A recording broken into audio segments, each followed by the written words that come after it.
Today in Monumental, I'm going to talk to you about Alcatraz. Until its closure in 1963, this prison located in the Abancisco was considered the most secure in the United States. There was no escape from Alcatraz.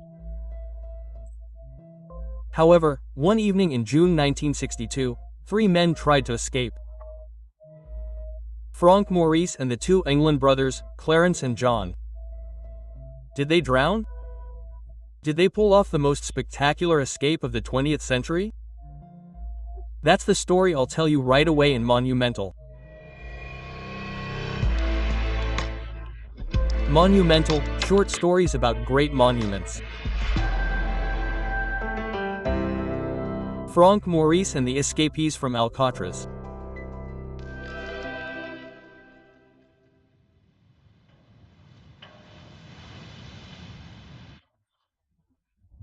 Built on a rocky island in the middle of the San Francisco Bay Area, this former military fortress was a federal prison for nearly 30 years, from 1934 to 1963. It held the worst criminals in the United States. The famous mobster Al Capone spent 4.5 years there, and he would remember it for the rest of his life. Alcatraz, the prisoners lived through hell. The rules here are discipline, silence, and isolation.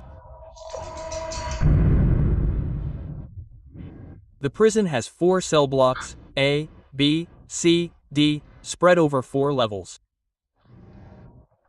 The cells measure 2 by 1.52. They are also closed by a gate that opens onto the corridor, so there's no privacy. Okay, guys, hurry up, you're against the wall and I can only see one head. The inmates are counted up to 13 times a day, and the corridors are guarded by hordes of guards armed to the teeth. The fences around the prison are impassable. Block D houses the most dangerous prisoners. There are 6 cells there that the prisoners have named the Hole.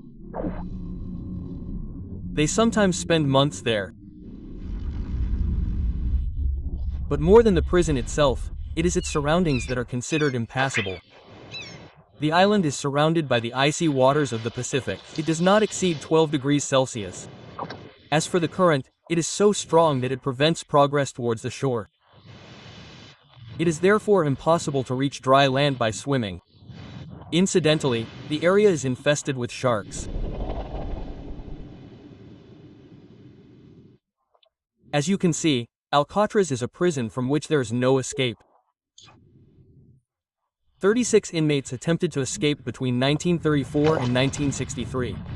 None of them succeeded, at least not officially. Because 3 of them may have succeeded in this feat: Frank Maurice, Clarence England and his brother John. Frank Maurice arrived at Alcatraz in January 1960. He had been convicted multiple times for armed robbery. Prison is like his second home. However, he can't stand being locked up between 4 walls. As soon as he's incarcerated somewhere, he starts coming up with plans to escape. Alert! An inmate Has made numerous attempts in the past. He even managed to sneak out of another federal penitentiary. With a resume like that, the guards have their eye on him. You're watching him like a hawk. He's all the more wary because he's smart. His ass is said to be over 130 according to tests carried out by the prison administration. They say he can detect the slightest mouse hole where others only see walls that are too thick. So of course, as soon as he arrives at Alcatraz, Frank Maurice analyzes his new environment. He identifies the guards' routines, the blind spots, and all the flaws in the system. Day after day, he develops his plan. But he knows he can't do it alone. He has to find accomplices among his codexes.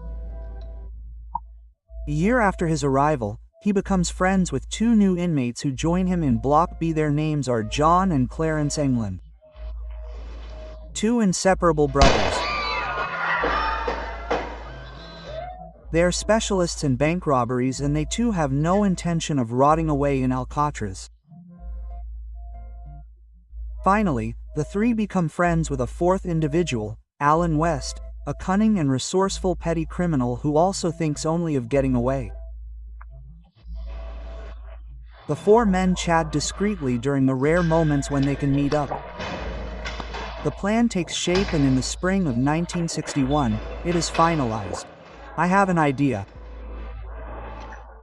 Maurice, the mastermind, has noticed that each cell has a ventilation grid about 30 centimeters high located just behind the toilet bowl.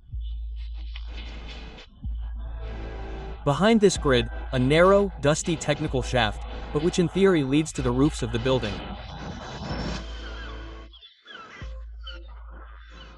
So, for more than 6 months, armed with spoons stolen from the canteen, pieces of scrap metal diverted from the prison workshop, the four men scrape, drill, and each work in his own cell. B-138 for Maurice, B-140 for West, B-150 and 152 for the two England brothers. And they all keep each other informed of their respective progress. It is slow, tedious and noisy work that the four men sometimes mask by playing the accordion with the prison orchestra. And to avoid arousing suspicion, they install false walls made of hand-painted cardboard to imitate the concrete that they plaster during the day. As for the gravel, they hide it in their trouser pockets and remove it here and there during the walk. The four inmates finally reach the shaft. But the hardest part remained, building a raft capable of floating on the icy waters of the abyss. Swimming away was out of the question. There would be no chance of reaching dry land alive. To do this, Frank Maurice had an idea. They would use the raincoats provided to them by the prison. The four men managed to gather more than 50 pieces, stealing them or exchanging them with their coated. Then, using a makeshift needle and thread recovered from the quilting workshop, they sewed the raincoats together to form an inflatable raft 2.50 meters long. The making of the work was entrusted to John England. The seams were then vulcanized, i.e. heated with steam from the pipes running through the technical shaft. At the same time, Frank and his accomplices made 3 life jackets using the same technique as well as a pump to inflate the boat. They use an accordion stolen from an inmate for this purpose. Finally, to delay the discovery of their future escape, they make mannequins using papier-mâché, paint and human hair recovered from the prison hairdresser. They will take their place in their bunk. In the middle of the night, with a blanket, the guards should not notice anything. The date of the escape is set for the night of June 11, 1962. The weather is favorable and normally, he should be outside at the time of the low tide. Come on, everyone in their cells, it's curfew. 10 p.m. last roll call. The guards close the cells, the prisoners pretend to sleep. 10:30 p.m., it falls silent in Alcatraz.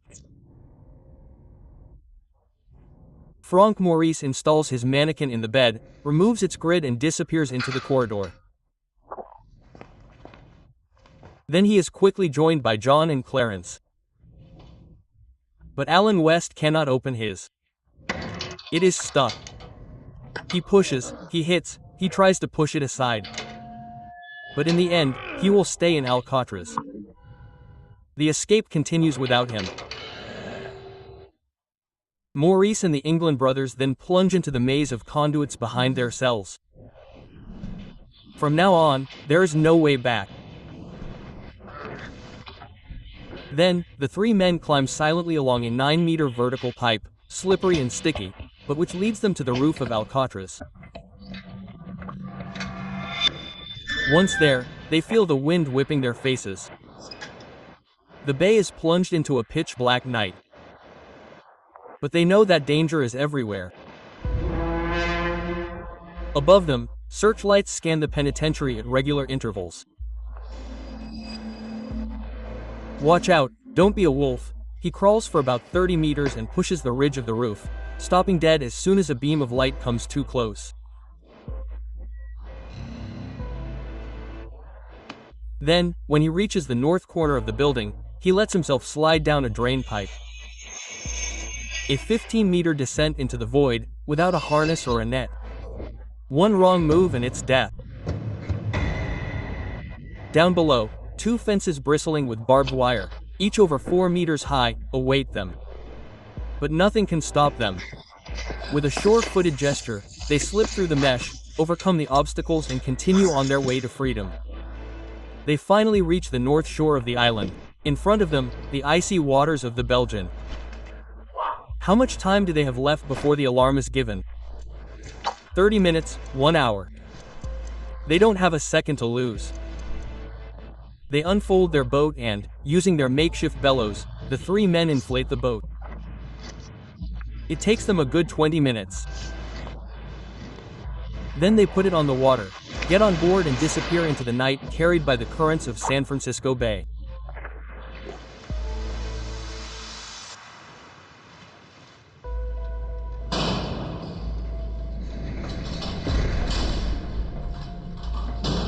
General alert, there are prisoners missing. In the early morning, 3 cells are filled. The guards discover the beds occupied by inert mannequins. The prison director is furious. The alarms sound. The army was mobilized. Boats, helicopters, and divers searched the bay. A deflated life jacket, a wooden paddle, and a few pieces of a raft were found, but no bodies. Did they perish as the authorities claimed? Some doubted it. The tide should have washed the bodies away, unless of course they had been eaten by sharks.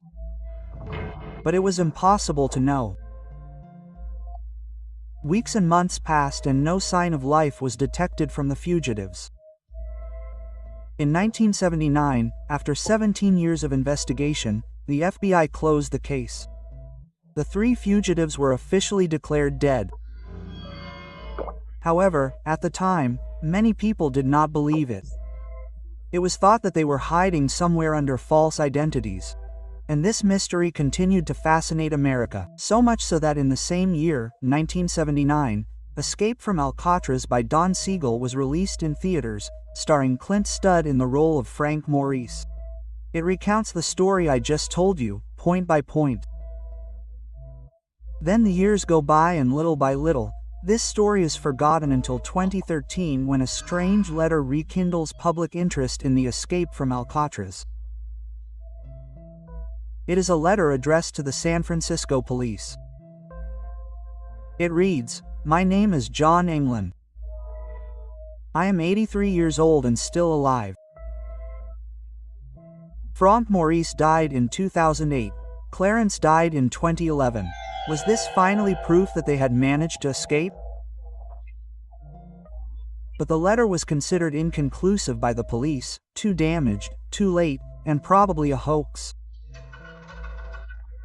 However, witnesses continued to claim that they had encountered the England brothers in Brazil or Mexico. A photo taken in the 1970s showed 2 men who bore a striking resemblance to the fugitive. The England family, for their part, were convinced of this. The brothers survived and led a discreet life somewhere far from Alcatraz. Unfortunately, we will never know more. In March 1963, just a few months after the escape, Alcatraz prison closed its doors for good. Too expensive to maintain, too dilapidated, and too symbolic of a prison system that had run out of steam. Today, it is a historical monument visited by more than 1 million tourists each year, and visitors can leave freely.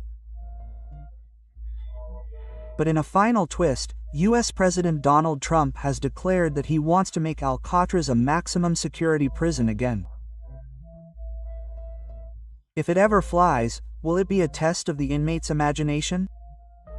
Will Maurice and the England brothers inspire them? Time will tell.